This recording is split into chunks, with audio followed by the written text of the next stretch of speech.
Well, good evening. Today is Tuesday, June 18. The time is 5 p.m. I would like to call to order the ISD 191 Board of Education's Policy Review Committee meeting. Welcome to our audiences. We will start today with new policies. Policy 507.5, School Resource Officers, presented by Dr. Chris Belmont, Assistant Superintendent.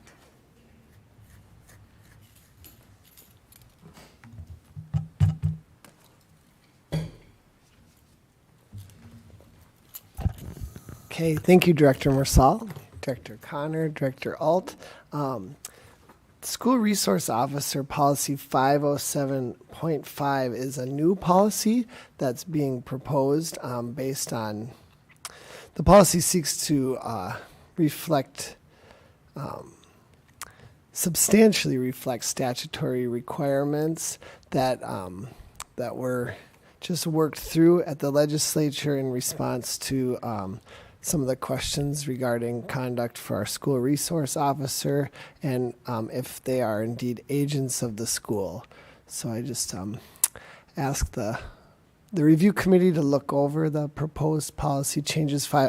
Just for context, 507 is our corporal punishment policy, and that's where this is stemming from. So asking the committee to look over the proposed MSBA language and any questions or conversation you might have.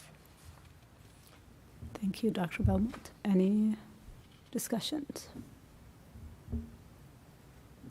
When I read it through, I didn't have any comments or questions. I just had one question. On page 511-3 at the top, under Roman numeral 5 training, D. E, you said? D is in dog.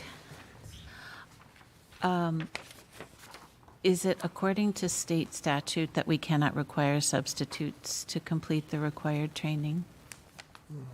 That the SROs themselves must? So is your question, can we require that they do? Can we require that that they do, or is it according to statute that we can, that this language says that they're not required?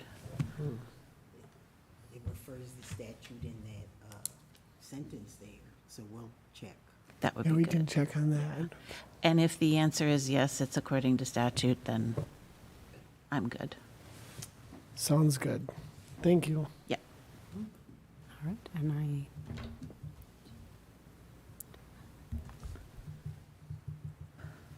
Other than that, I'm hopefully this is, another step in the right direction for getting our SROs back in our schools. Yes. That sounds good. We'll follow up for clarification around 5D. We can also ask, just ask Captain Smith about what their requirements are right now, just so we have a little bit more context. They may be already training Get it all of anyway, their yep. officers. No, that's a good point. Thank you, Dr. Belmont. Check. okay. Yeah. Well, in E, doesn't it say that they have to get a training certificate issued and completion of the training? Yeah. Well, the officer must, but the question was about the substitute. Oh, And right. what that training looks like. Oh, I guess I was thinking, resource officer. Okay, not the, okay. I guess since that came right after, I was thinking it was the substitute they were talking about. But yeah, you're right. It doesn't say that. That's a good question, Director Alt. I don't have anything, but will we just receive maybe an email of whatever the finding is? Okay. All right. Now we'll move on to policies with changes. Policy 506, student discipline, and we're going to stay with Dr. Chris Belmont, Assistant Superintendent. Thank you, Director Marsal. 506 also includes changes that are specific to prone restraint, which came under further legislative debate this past spring.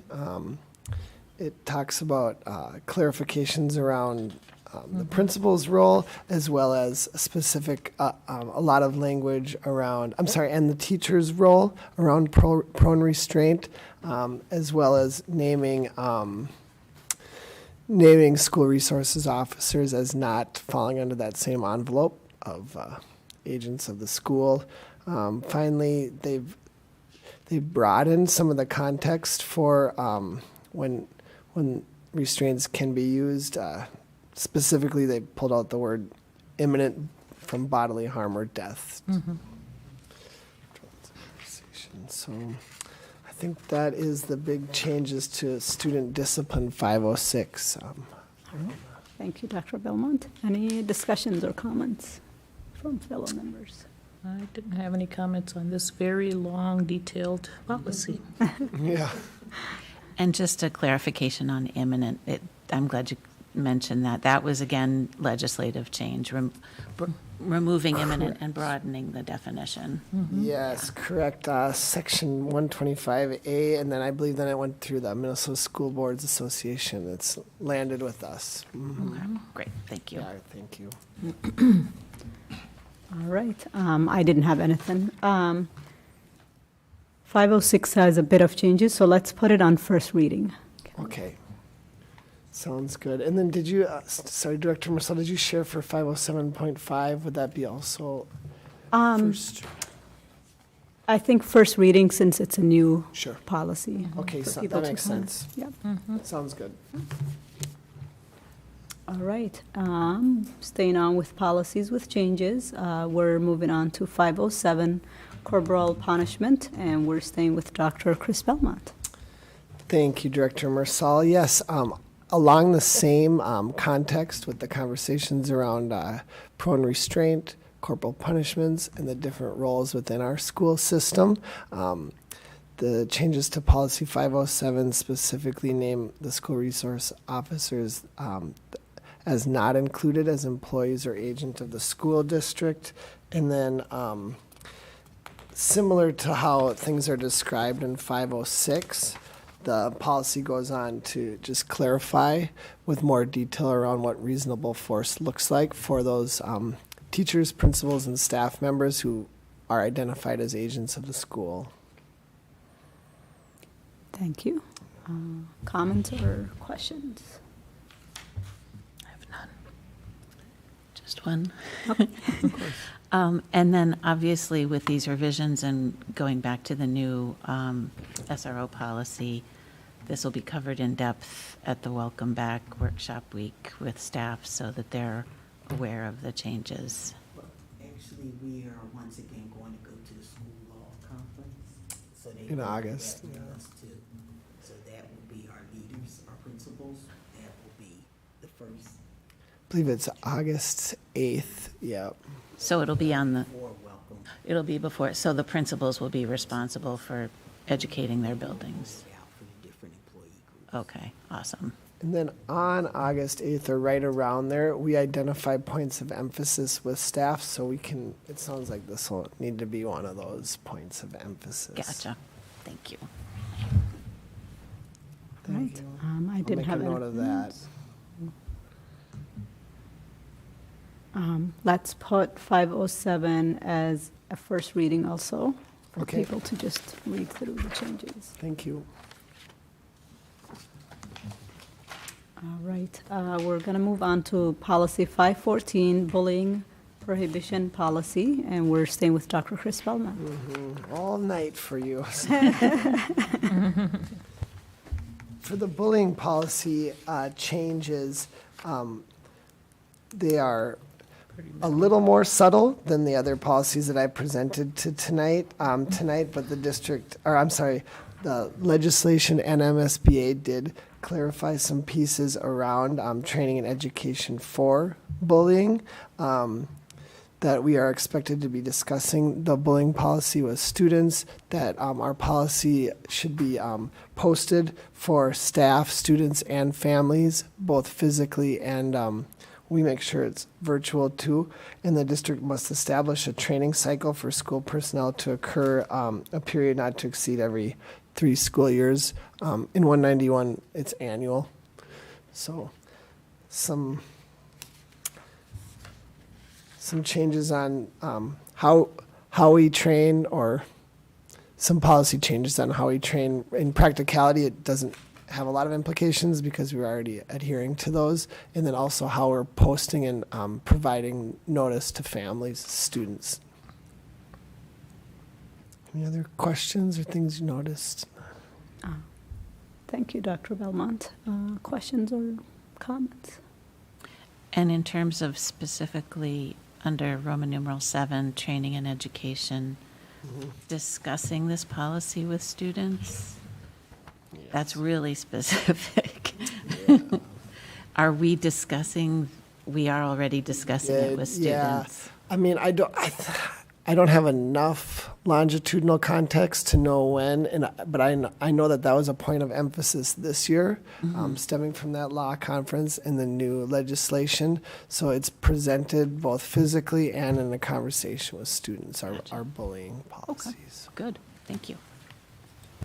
And it's in their handbook too, isn't it? Correct. Yep. Thank you. All right. I don't have any comments.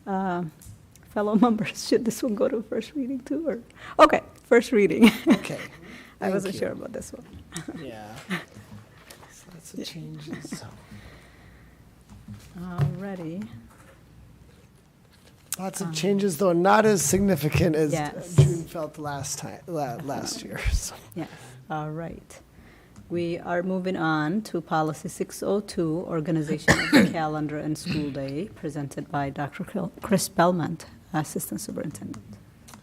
Yes, so thank you. Just interested in board discussion around, we've been trying to land in the right place for policy 602 to provide language that is allowing us to make the adaptations to our calendar that are necessary for the next 2 years to successfully implement the READ Act requirements in partnership with our teaching staff. So some of the proposed language changes came from our attorneys to make sure that that the board does have final authority over all calendars. And then that question too, there's some board suggestions around specifying the number of days. So see what y'all think about that. Okay, thank you, Dr. Belmont. I'm going to open it up for comments or questions from fellow members. Yeah, if I may. Yes. So if I may provide perspective from, the board perspective, this committee did receive direction. Director Miller, as we remember, hosted a full board conversation back in April specifically to give the committee direction on specifically for this policy because, and the board was clear on 2 points. One, that, the days, 170 days remains in policy. And honestly, I'm not entirely sure what's in and what's out based on the strike-throughs and stuff.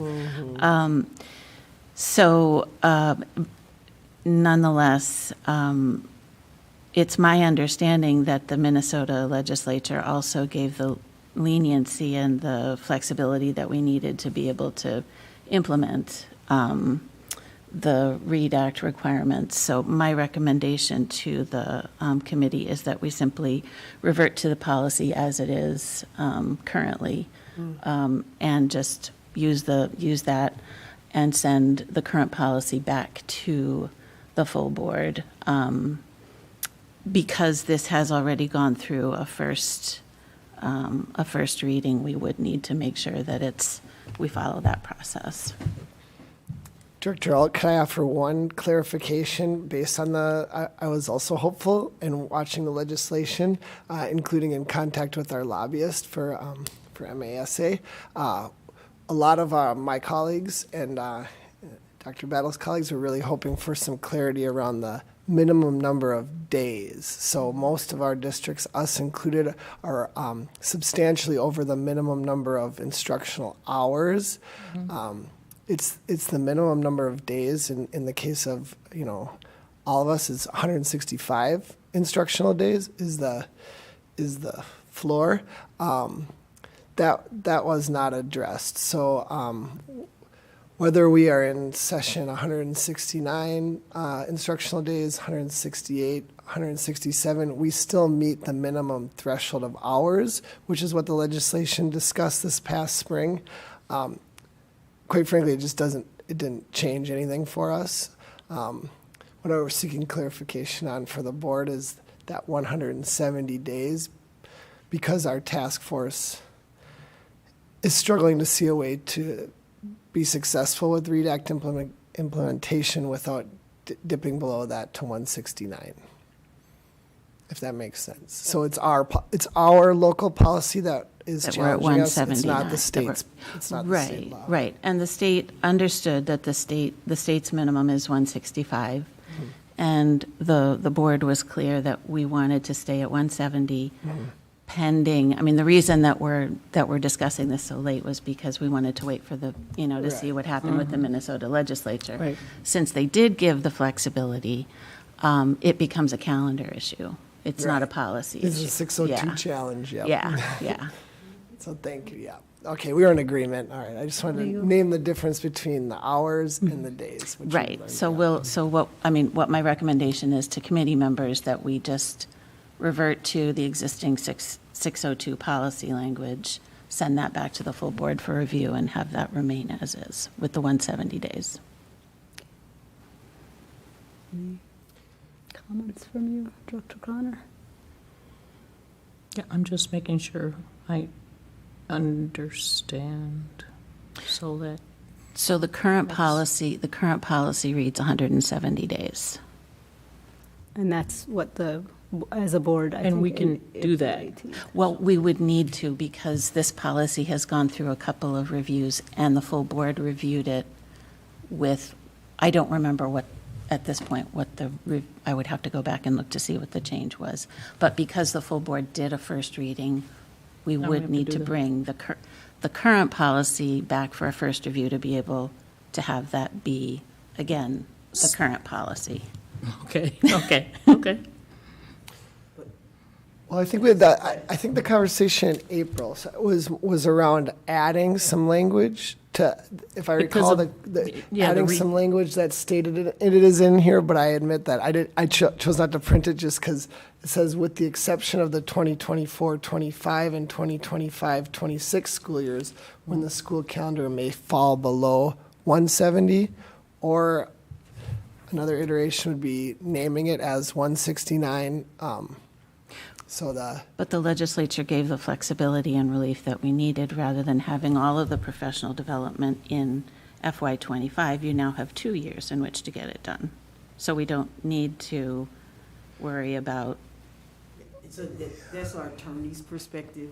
Based on the whims of the legislature, you could be coming back every year with this. Which is And so fine if- that's why his recommendation was, just don't, the whims, you get your authority, you can always set it beyond the 165 or 165. So it's your choice. Yep. So Yeah. Yep. just, And our calendar committee did, and I'm just going to say this again, I apologize because the calendar committee brought a proposed amended calendar for next year of 169 that was adopted, because, and the reason for that stays is it's that the work of Director Oftedal and working with the teachers and the carry-all READ Act provider, that the flow and how they have chartered out the calendar would require, as far as a best implementation practice for next year, to dip down to that 169 instructional right. days. And So you you're gave us saying- the exception for that. so you're saying you need an exception for next year? We're asking for that. Yeah. We'll make anything the board tells us to do work, but we're asking for that exception, yeah. Okay. So, Or we're so asking we revert, so just to clarify, revert to current policy with an exception that, but we would need to be explicit. I think we had it in one of our earlier. Yes, the school, so the school calendar, Yeah. Yeah, if you go back to the first reading, is that what you're asking? That's the language. Director Oliver. I'm Not fall asking. below, not fall below. It needs to be specific. Because I guess the wording's not to fall below If it's fall 170. below, then it might as well be 165, in my opinion.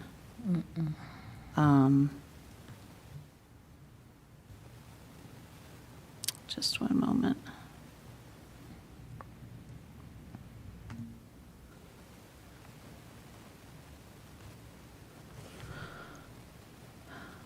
Okay, so it would be you ready, Kelly? And committee members, let me know how this sounds. The 2024-2025 school calendar will establish at least 169 student contact days. Employee contract days will be based on 170 student contact days for 2024-25. For the teachers, because the other employees have different days. We're talking about the READ Act for teachers, professional development. So I'm asking, is teachers? Yeah. See, that's the one we don't know, because the contracts are different. So then maybe we just revert it to the policy and it can become a calendar conversation. That's probably the easiest. I think at this point, that might be our easiest, Yeah. is Yeah. to take the policy the way it was originally, and then the calendar discussions So have this to. is why our attorney called out instructional staff, because different employees whose work calendar is based on student contact, we would hold them harmless. So by dropping a day, the board then needs to make a decision how you're going to handle those employees who would now lose a day of pay. So correct me if I'm wrong, that's So why we'll he just called revert out to- instructional staff. That's what I'm asking for employees. If you look at the contractual workshop days for instructional staff, because based on your contracts, different employees who are tied to student contact. So that's why I'm asking the question. That's why he made the distinction for instructional staff. By saying employees, that doesn't apply to all employees, Right. correct? We need to be So maybe we specific. just revert Yeah. the policy to regular and Yeah, let it. yeah. Because I do think we need to follow our legal advice. We have to do that. Well, it's advice, and this is within board parameters to determine, whether we want to stay at 170. We know that there's flexibility for us to be able to for our staff to be able to get the professional development that they need within the 2 years. How our teams do that is unfortunately on the administrators to determine. Contractually, though. Yep. Yeah. I think we just revert back Yeah, to original but policy. I would say, at this point, let's revert back and then it would be with Chair Miller to work with the calendar, I think. And then we just go from there. Yeah. Sounds good, thank you.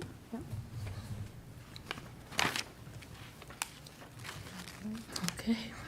So can we clarify what language we're bringing back? We're going back to the first reading one. We're going to the policy language that's currently posted on the district website. Site, thank you. Yes. That's what I just. Right. That was reviewed October 12th, 2023, and revised October 26th, 2023. Thank you. Yeah. Yep. Kelly, that one can just go on the consent Yeah, then. that's what, Yeah, it has to go back to. So 602, no changes, consent. Right. Yep. Okay. All right. Okay.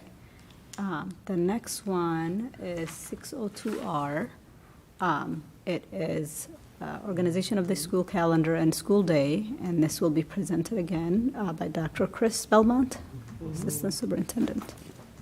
Yeah, I mean, I think there's not a need for a redundant conversation. It's just, we're feeling as administrators working through this next calendar, pretty boxed in by this policy and the specificity of it.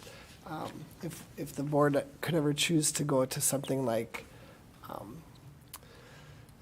that just doesn't box us in by that 170, it's just gonna provide more options for our calendar committee and the READ Act task force.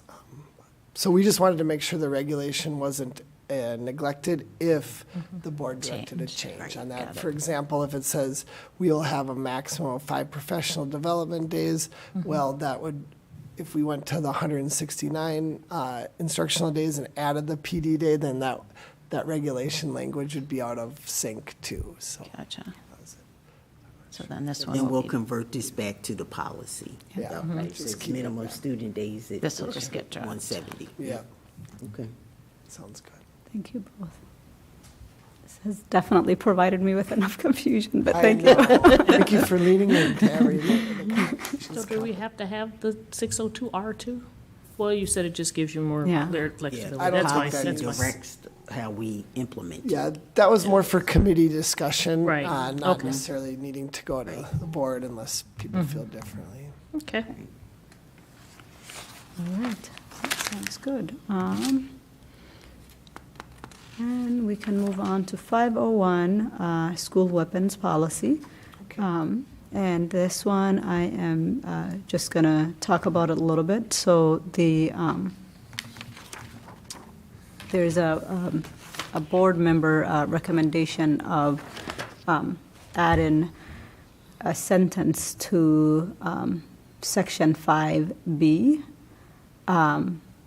And that was to pretty much receive a report from Dr. Battle if the consequence, if any of the above listed consequences were not met. We have consulted with the district attorney, and you will see 2 highlights in here. The red is the district attorneys, and then the yellow with the underlying red is the board added language, and this is here for us to discuss now. So I'll open it up for comments and questions. Seems good to me. I'm Reasonable. fine. Go ahead. No, I'm sorry, I'm done. I think this makes sense. The only suggested change that I would make is detailing cases in which, so looking at B in that section, requires a full report from the superintendent in closed session detailing cases in which the minimum consequences are not implemented. That would be my suggestion. Okay, so instead of just calling out Is it- the one, Just, calling out the. Expelled for at least a year. yeah. Right. So in A, we have the 1 to 5. Those are our consequences, so we just want to have them in there, encompass in that. Okay, Yeah. okay. What do you think? So you're still keeping the expelled in there? Can you read the sentence again so we make sure So we it would have be detailing cases in which the minimum consequences for students are not implemented as defined above, I guess would be, whatever the legalese needs to be to make it sound. And strike the is not expelled? Well, That, or and, and is not, that's what I was. Thought you meant strike it, right? it would be and is not expelled because Oh, the dismissal is the expulsion. But if it needs to say explicitly expelled, then include expelled. and it's not expelled for at least 1 year. And That's is the not, way she so said. minimum consequences and is not expelled for at least 1 year. Yeah. She just wants an addition to that sentence. See, I thought at first you were talking about striking that too. No, but no, okay. no. And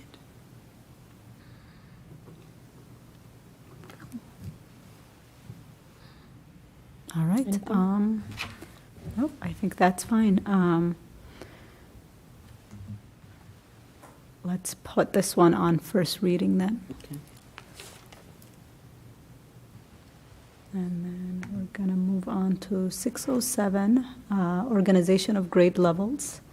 Again, with Dr. Chris Belmont. He has got a busy night. Yes. This is a quicker one because there's no proposed changes. It's just up for review. We plan to keep the same organization of grade levels going forward and just trying to maximize the learning that goes on within those configurations. So. All right. Any questions or comments? Nope. No? All right. 607 will be on consent. Right, and then we're going to move on to policies with no changes. Policy 512, school-sponsored student publications and activities, presented by Dr. Chris Belmont, Assistant Superintendent. And I should clarify for that last one, a very minor verbiage change where we added Yeah. guardians. Just saw the one. The for school-sponsored and student publications and activities, also no changes of any type, just up for a review rotation. All right. Any questions or comments? No. All right. I don't have anything to. 512 will be on consent. And then our last policy is 599, memorials for deceased students or staff, presented by Dr. Chris Belmont. Yeah, policy 599, also no proposed changes at this time. It is a policy, unfortunately, we lean on infrequently during the year, or at least during my tenure. I feel like as someone who's assisted in application and through our procedures, this policy holds pretty strong as far as humanizing people involved, and then also just carrying over our entire district in the short and long term. And so, Yeah. I don't have any changes to suggest. Thank you, Dr. Belmont. Any comments or questions? Just a comment, I remember when it was revised, and it was done very thoughtfully, so, and it's good to hear that it's, the revision is, Yeah. is doing what we had hoped. Mm-hmm. No comments for me. All right. 599 will be on consent.